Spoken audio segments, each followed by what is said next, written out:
Daddy's Fables, Melody the kind-hearted little witch. At the edge of a quiet village, surrounded by whispering trees and tangled roots, there was an old wooden house. Most villagers called the area the Shadow's Edge, and very few dared to go near it.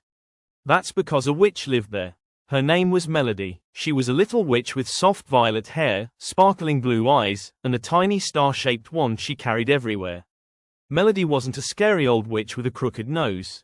She was just a girl, really, still learning how to cast spells from the big, dusty books her mother had left behind. And more than anything in the world, Melody wanted to be a good witch. She dreamed of helping people with magic, healing trees, lighting lanterns, making flowers bloom. But no one in the village believed a witch could be kind. To them, witches brought trouble, darkness, curses. So, everyone stayed away. Whenever Melody walked through the village, just to buy apples or pick up new candles, people would shut their windows and doors. They'd whisper behind curtains. Some made signs to ward off evil. Children were pulled close by their parents. Melody tried to smile. She waved now and then. But no one ever waved back. She was used to being alone. She didn't cry, not anymore. Eventually, she moved out of the village and into the little cottage near the woods, far enough that she wouldn't frighten anyone, but close enough to still see the rooftops of the village from her window. There, she spent her days practicing magic, soft, gentle spells. Watering plants, talking to birds, making tea that never burned your tongue. But even in all that peace, her heart ached a little. She had no friends. One quiet afternoon, as Melody was practicing a spell to summon dewdrops for a thirsty sunflower, a rustling sound came from the bushes. A little girl stepped out, her hair in braids, her eyes bright with wonder. "Are you really a witch?" she asked, not scared at all. Melody blinked. "Yes, I think I am." The girl giggled. "That's so cool. I'm Kira. I saw you from the hill and followed you. What were you doing just now?" "I was trying to help this flower drink," Melody explained shyly.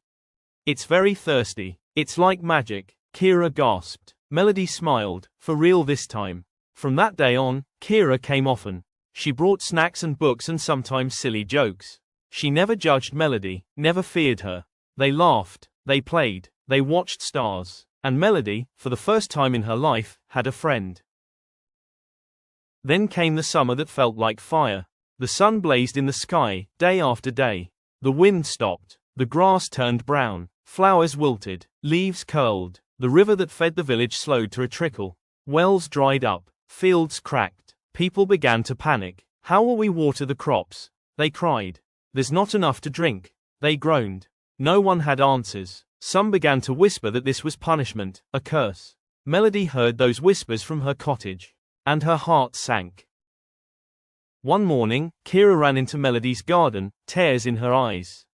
"Melody, the river's almost gone. The trees are dying. Mama says we might have to leave the village." Melody took Kira's hands gently. "Don't worry, I'll try to help." Kira blinked. "Really? I can't promise, but I'll try everything I know." And with that, they walked together toward the village. Melody for the first time in months, with her wand in hand and her heart beating fast. The villagers saw her coming. Doors creaked open, windows parted, everyone stared, but no one said a word. Melody stepped into the square. Her boots tapped softly on the dry earth. She looked around, took a deep breath, and whispered her spell. Her wand glowed. A faint shimmer spread across the ground. And then, a single flower bloomed. A tiny purple one, peeking up beside an empty well. There were gasps. Some people backed away. Some narrowed their eyes. But Melody kept going. She whispered again. A yellow flower sprouted near the baker's doorstep. And another by the blacksmith's tree. She was only a little witch. Her magic was not strong. She couldn't summon rain from the skies, not yet. But she could do this. One flower at a time. Day after day, Melody returned to the village. She worked quietly, slowly, always with Kira beside her. The townsfolk watched from afar. No one thanked her, but no one stopped her, either. Flowers bloomed. Trees began to bud again. Then, one evening, something incredible happened.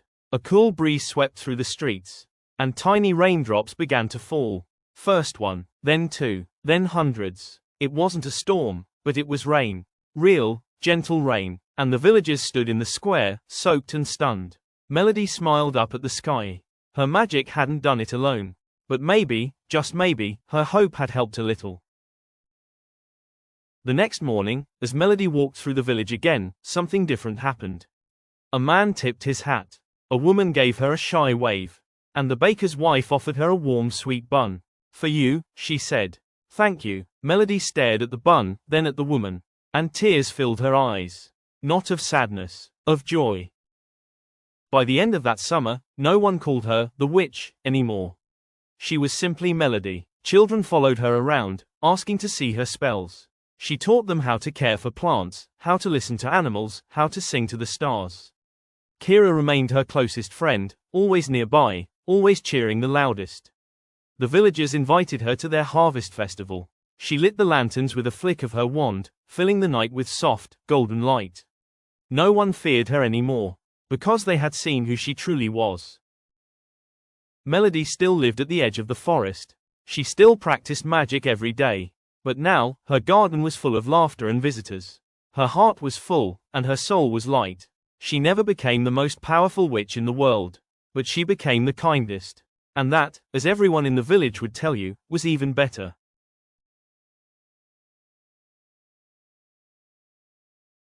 Subscribe to Daddy's Fables channel for creative storytelling. Enjoy classic tales with modern twists and new stories that inspire all ages. Don't miss out. Subscribe today.